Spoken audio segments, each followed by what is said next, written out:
Hillary left 18 million cracks in the highest, hardest glass ceiling in America.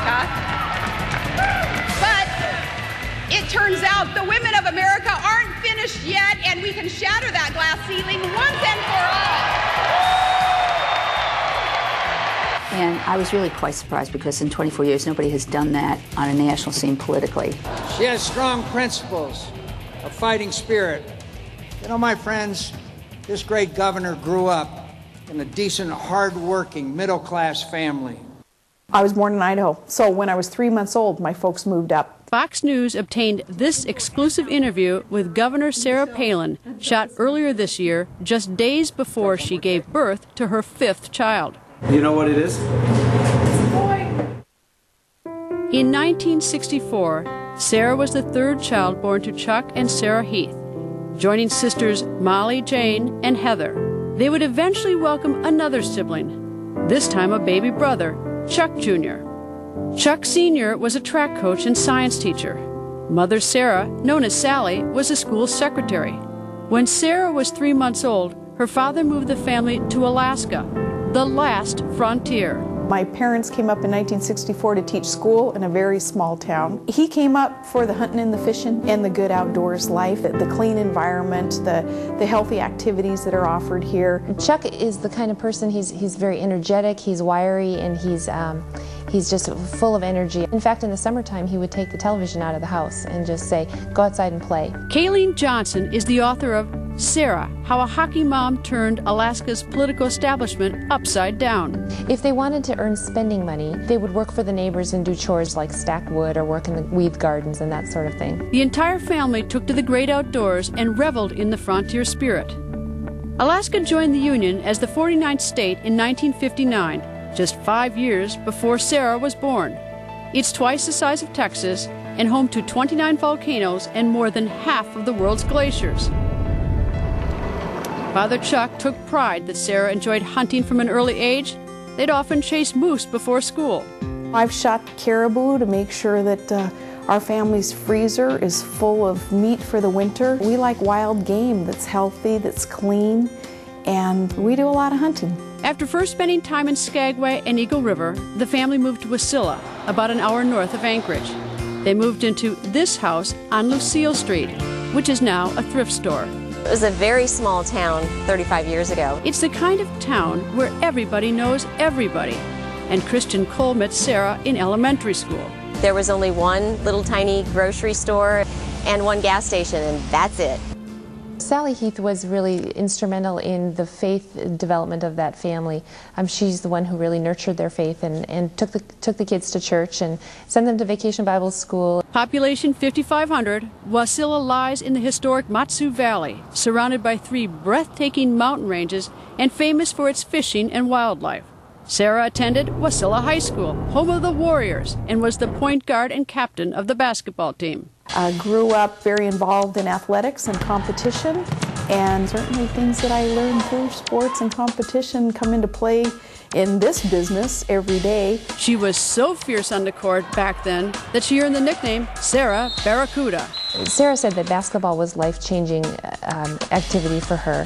It taught her competition, it taught her fair play, it taught her teamwork, and it also taught her humility. Pretty, athletic, and popular, Sarah caught the attention of fellow student Todd Palin. So he was the new kid in town, and he was the best basketball player in town. Todd is just the quintessential Alaskan. He was raised in part by his grandmother, Lena, who was Yupik Eskimo. His family ran a local fishing business.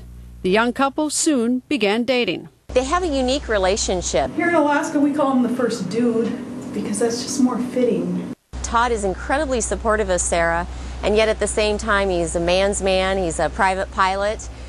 He's owned businesses before, he works on the North Slope, runs the Iron Dog.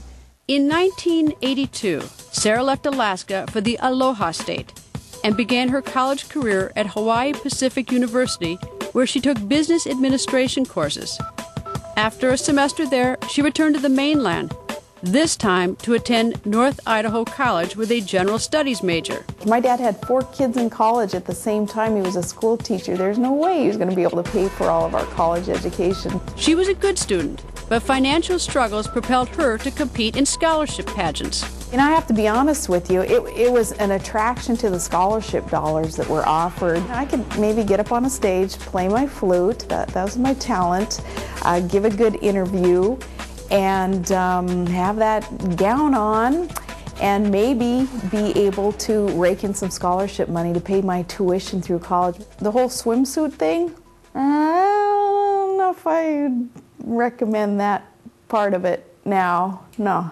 Looking back, we had a lot of nerve being up there on stage in front of a bunch of male judges in a swimsuit, all lined up for comparison. You had to turn, do a couple of revolutions in front of these male judges and have your butts compared to one another's. She was crowned Miss Wasilla in 1984 and then competed for the title of Miss Alaska. Sarah came in second, but won that college scholarship. She would eventually earn her bachelor's degree from the University of Idaho in 1987 with a major in journalism and a minor in political science. Sarah's relationship with Todd continued to grow, and a year after her college graduation, they eloped to spare their families the cost of a wedding. When they arrived, the magistrate informed them that they needed witnesses to stand up for them at the wedding, and of course they hadn't thought of that at the time, so they decided to go across the street to the nursing home, and they asked a couple of the residents there, would you mind standing up for us at our wedding? So one of them was in a walker, and the other one just, they went over across the street and stood up for Sarah and Todd at the wedding. And Todd is a story all by himself. 2 decades and 5 children later, he's still my guy. Coming up, how did Governor Sarah Palin go from sports reporter to running for mayor in the rough and tumble world of small-town politics?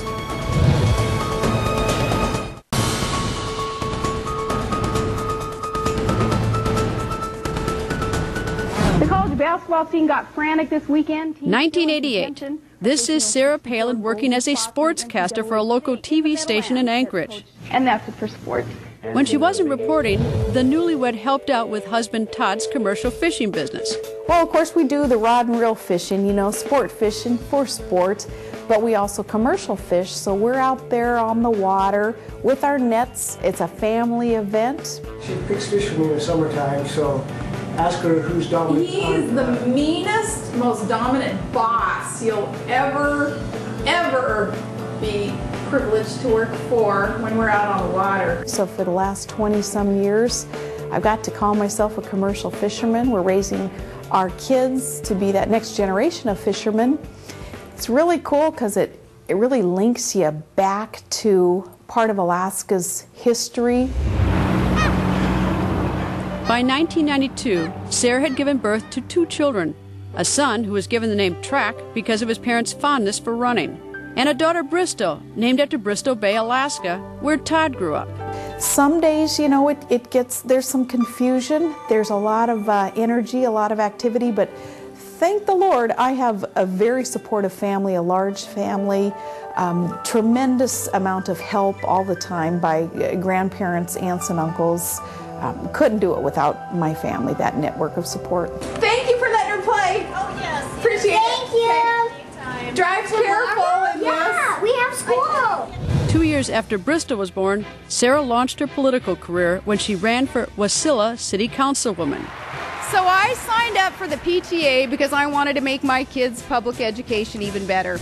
And when I ran for city council, I didn't need focus groups and voter profiles because I knew those voters and I knew their families too. There's a pretty cozy relationship between politics in Alaska and the people that bring the money that create the jobs, which is mostly the oil industry. Professor Stephen Haycox teaches American cultural history at the University of Alaska, Anchorage. But in 1992, Sarah Palin ran on a campaign of the new sales tax for this little community of Wasilla. And amazingly, in this conservative no-tax environment, she won. She won, I think, because she's attractive. I don't mean necessarily in a physical sense, but there's certainly that. But she won because she's a fresh voice and an aggressive voice, and she speaks common sense.